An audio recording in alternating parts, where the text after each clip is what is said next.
তৃণমূলের ৬৭৫ কোটি টাকার তহবিল ঘিরে এবার বড় রাজনৈতিক বিস্ফোরণ। ভাবুন তো, একটি রাজনৈতিক দলের ব্যাংক অ্যাকাউন্টে শত শত কোটি টাকা জমা আছে, আর সেই টাকার লেনদেন বন্ধ করার দাবি জানিয়ে পুলিশের দ্বারস্থ হচ্ছেন দলেরই একাংশের নেতা বিধায়কেরা। হ্যাঁ, ঠিক এমনটাই ঘটেছে তৃণমূল কংগ্রেসে।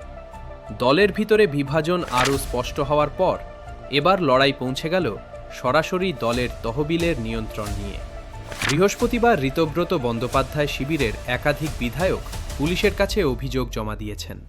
তাঁদের দাবি, তৃণমূলের যে ব্যাংক অ্যাকাউন্টগুলিতে দলের টাকা রয়েছে সেগুলি আপাতত ফ্রিজ করা হোক, কারণ তাদের অভিযোগ, বর্তমান পরিস্থিতিতে ওই অ্যাকাউন্ট থেকে কোনো আর্থিক লেনদেন হলে তা নিয়ে ভবিষ্যতে বড় বিতর্ক তৈরি হতে পারে। সবচেয়ে গুরুত্বপূর্ণ বিষয় হল, ঋতব্রতপন্থী বিধায়কেরা নিজেদেরই আসল তৃণমূল বলে দাবি করেছেন। অন্যদিকে এই বিতর্কে নতুন মাত্রা যোগ করেছেন রাজ্যের প্রাক্তন মন্ত্রী অরূপ বিশ্বাস। কিছুদিন আগেও তিনি ছিলেন দলের কোষাধ্যক্ষ। যদিও সাংগঠনিক রদবদলের পরে সেই পদে পরিবর্তন হয়েছে, তবুও অরূপ বিশ্বাস ব্যাংক কর্তৃপক্ষকে চিঠি দিয়ে দাবি করেছেন, পরিস্থিতি স্বাভাবিক না হওয়া পর্যন্ত দলের অ্যাকাউন্ট থেকে সমস্ত লেনদেন বন্ধ রাখা উচিত।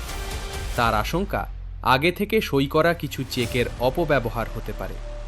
আর এখানেই সামনে আসে সবচেয়ে বড় অঙ্কটি।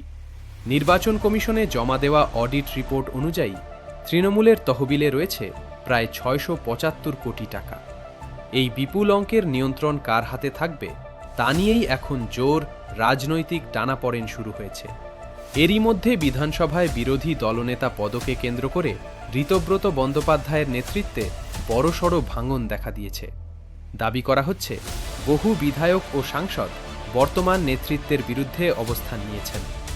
ফলে রাজনৈতিক মহলে এখন একটাই প্রশ্ন ঘুরছে, তৃণমূলের এই অভ্যন্তরীণ সংঘাত কি শুধুই নেতৃত্বের লড়াই, নাকি এবার লড়াই পৌঁছে গিয়েছে দলের শত শত কোটি টাকার তহবিলের নিয়ন্ত্রণেও?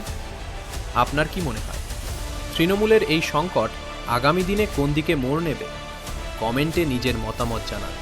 আর এমনই গুরুত্বপূর্ণ রাজনৈতিক খবর সবার আগে পেতে অ্যাভিক নিউজকে সাবস্ক্রাইব করতে ভুলবেন না।